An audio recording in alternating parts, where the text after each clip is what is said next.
बिस्मिल्लाहिर्रहमानिर्रहीम। Dear students, अस्सलाम वालेकुम। आज हम चैप्टर 4 की एक्सरसाइज में दिए गए एमसीक्यूज सॉल्व करेंगे। So let us start. MCQ number 1। A 1 kilogram mass has potential energy of 1 joule। एक बॉडी जिसका मैस 1 किलोग्राम है, फर्स्ट इसका मैस है 1 kilogram, has a potential energy, और इसकी पोटेंशियल एनर्जी 1 जूल है, relative to the ground when it is at a height of, कितनी बुलंदी पर इसकी पोटेंशियल एनर्जी कितनी होगी। ये हाइट के लिए 4 ऑप्शंस दी गई हैं, तो हम देखते हैं कि कौन सी ऑप्शन दुरुस्त है। हम खुद सॉल्व कर लेंगे। आप लोग जानते हैं कि ये potential energy that is equal to mgh। Potential energy 1 joule, m1 g 9.8 और h हमने फाइंड करना है। So h will be 1/9.8। तो 1 को 9.8 के ऊपर डिवाइड करेंगे तो आंसर ये ए ऑप्शन आएगी जी, 0.102।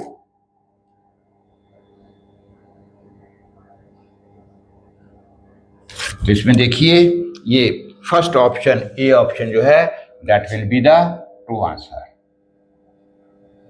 Very simple. Potential energy is equal to mgh के फार्मूले से हम ये h हाइट डिटरमिन कर सकते हैं जी।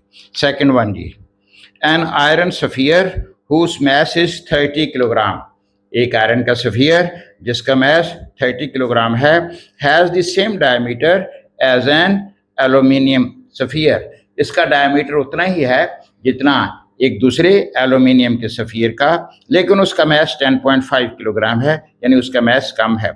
The spheres are simultaneously dropped from a cliff. तो एक पहाड़ी की चोटी से दोनों को इकट्ठा ड्रॉप कर दिया गया है। When they are at 10 metre from the ground, जब वो जमीन से 10 मीटर की बुलंदी पर हैं, दे हैव आइडेंटिकल। उनमें से कौन सी चीज़ कॉमन होगी उनकी जो दी गई चीज़ें हैं? Number 1 acceleration, number 2 momentum, potential energy, kinetic energy. तो इसमें एक्सेलरेशन कॉमन होगा जी। Acceleration due to gravity that is constant for all the bodies irrespective of their masses. Momentum भी डिफरेंट होगा, पोटेंशियल एनर्जी भी डिफरेंट होगी क्योंकि मैस डिफरेंट है, और काइनेटिक एनर्जी भी डिफरेंट होगी। जिसमें एक्सेलरेशन ए जो है वो सेम होगा और वो जी के बराबर होगा। तो a option will be the true answer. Second का ऑप्शन भी ए होगा जी। Third, a body at rest may have. जो बॉडी रेस्ट में है, may have speed, velocity, momentum, energy. तो क्या बॉडी जो रेस्ट में होगा उसकी कुछ स्पीड होगी? जब वो रेस्ट में है तो स्पीड उसकी नहीं है, जीरो है। वेलोसिटी भी नहीं है। मोमेंटम, मैस और वेलोसिटी दोनों होंगे तो मोमेंटम होगी। एनर्जी, एनर्जी पॉसिबल है जी। उसकी पोटेंशियल एनर्जी, जब ये बॉडी सर्टन हाइट पर है तो यकीनन उसकी एनर्जी वो रख सकता है, बाकी इन चीज़ों में से कोई चीज़ वो नहीं रख सकता। तो D option that will be the true answer. तो 4.3 का डी ऑप्शन।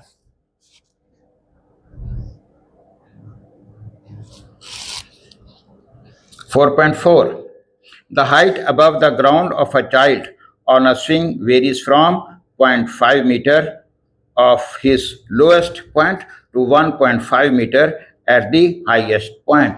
एक बच्चा स्विंग के अंदर झूला ले रहा है, 4.4,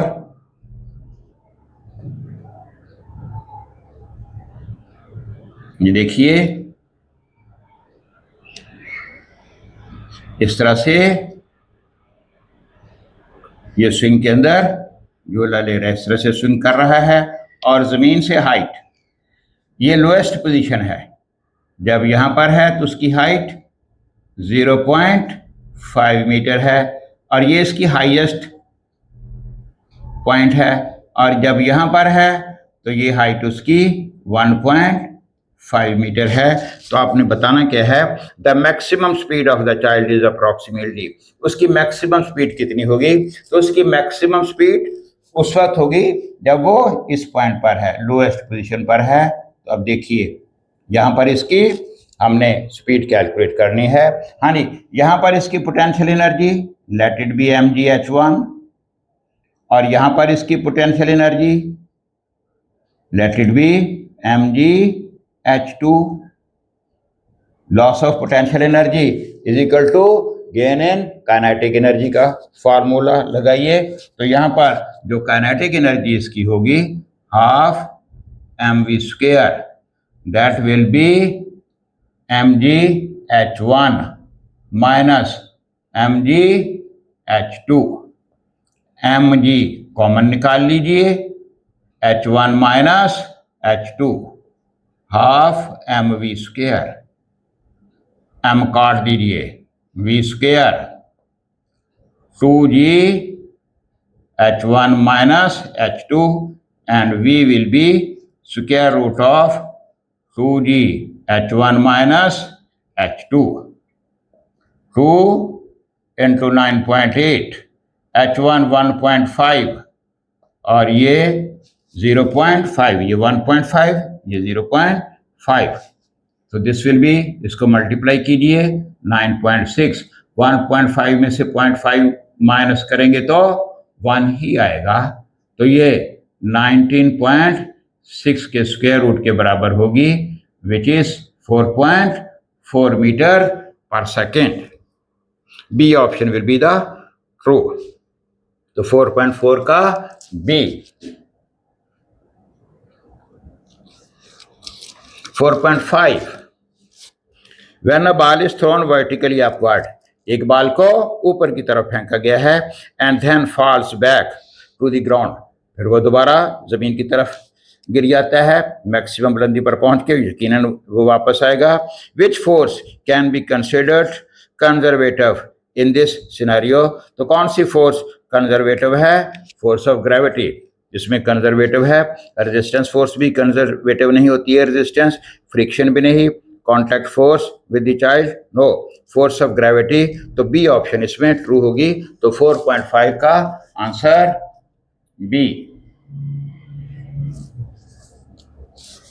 6, according to work energy principle in linear motion, work done on a body is equal to, आप इसकी डेफिनेशन जानते हैं, वर्क एनर्जी थ्योरम आपने पढ़ा हुआ है, work done is equal to change in kinetic energy, work done is equal to change in kinetic energy. ये simple सी स्टेटमेंट है। तो ए ऑप्शन इसमें ट्रू होगा जी। तो 4.6 की A option. 7, power of a lamp is 6 what, एक lamp है जी, उसकी पावर 6 वॉट है। 4.7,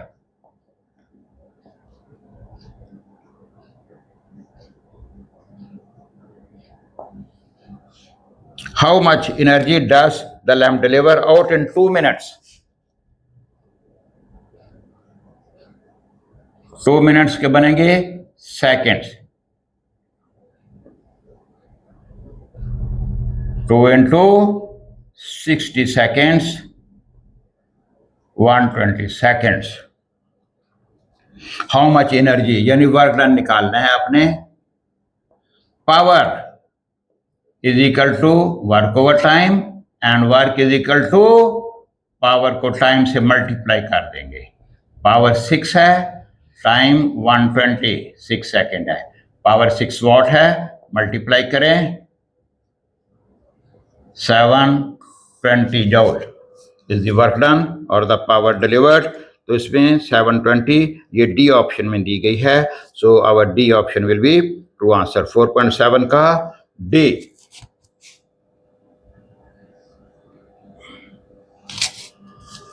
4.8, a dry battery can deliver 3000 joule of energy, एक ड्राई बैटरी है,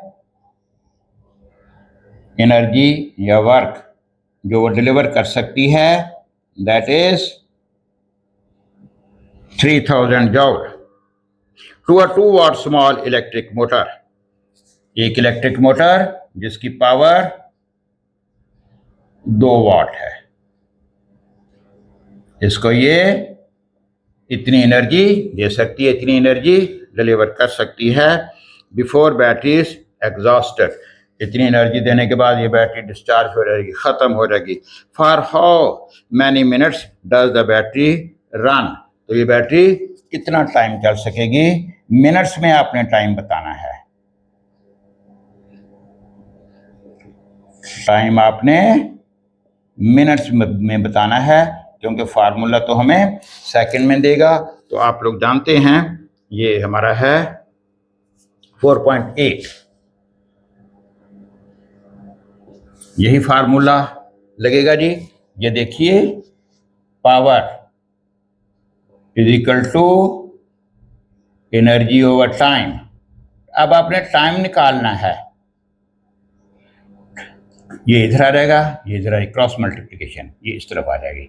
एनर्जी को पावर के ऊपर डिवाइड कर दीजिए, 3000 को 2 के ऊपर डिवाइड कीजिए,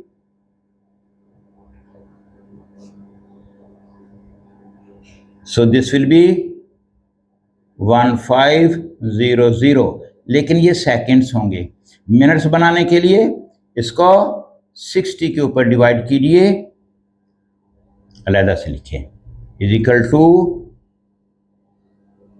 ये सेकंड्स हैं, is equal to 1500 divided by 60। अब ये मिनट्स बनेंगे जी।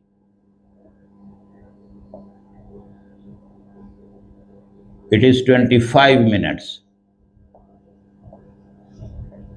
तो 25 मिनट में ये बैटरी सारी एनर्जी डिलीवर करने के बाद खुद बिल्कुल ख़त्म हो जाएगी, डिस्चार्ज हो जाएगी। तो ये 25 मिनट 25 मिनट्स ये डी ऑप्शन में है। दिस मीन्स 4.A का true answer, true option that will B D.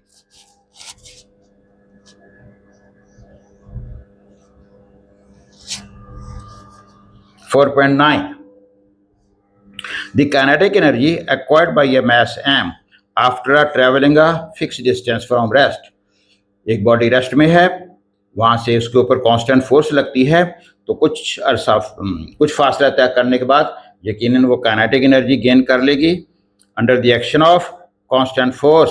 और ये kinetic energy is directly proportional to m under root b 1/m under root cm d independent of mass 4.9।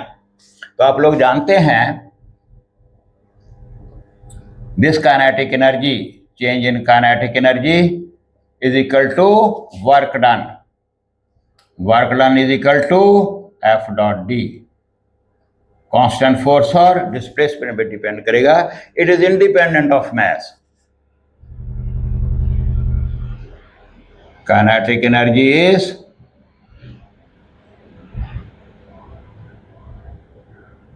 independent of mass. Change in kinetic energy depends upon work done. D option will be true answer. 4.9 का D option.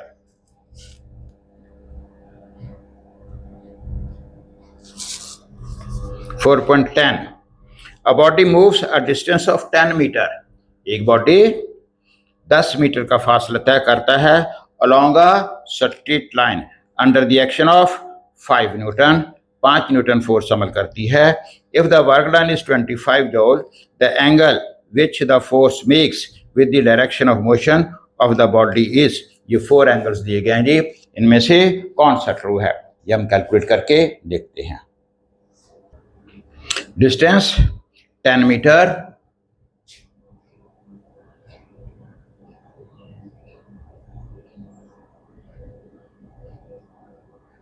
and the force is 5 Newton. Work done 25 joule. Theta is to be determined. W is equal to F dot D. F dot D means FD cos theta. W is 25, F is 5, D is 10, theta is to be found. 25, 50 cos theta. Cos theta 25 over 50, 0.5. Theta is equal to cos inverse 0.5. Calculator से देखेंगे, this is 60 degree. 60 का cos 0.5 होता है, तो direction of displacement with respect to force और displacement के दरमियान जो एंगल होगा that will be 60 and 60 is in C option.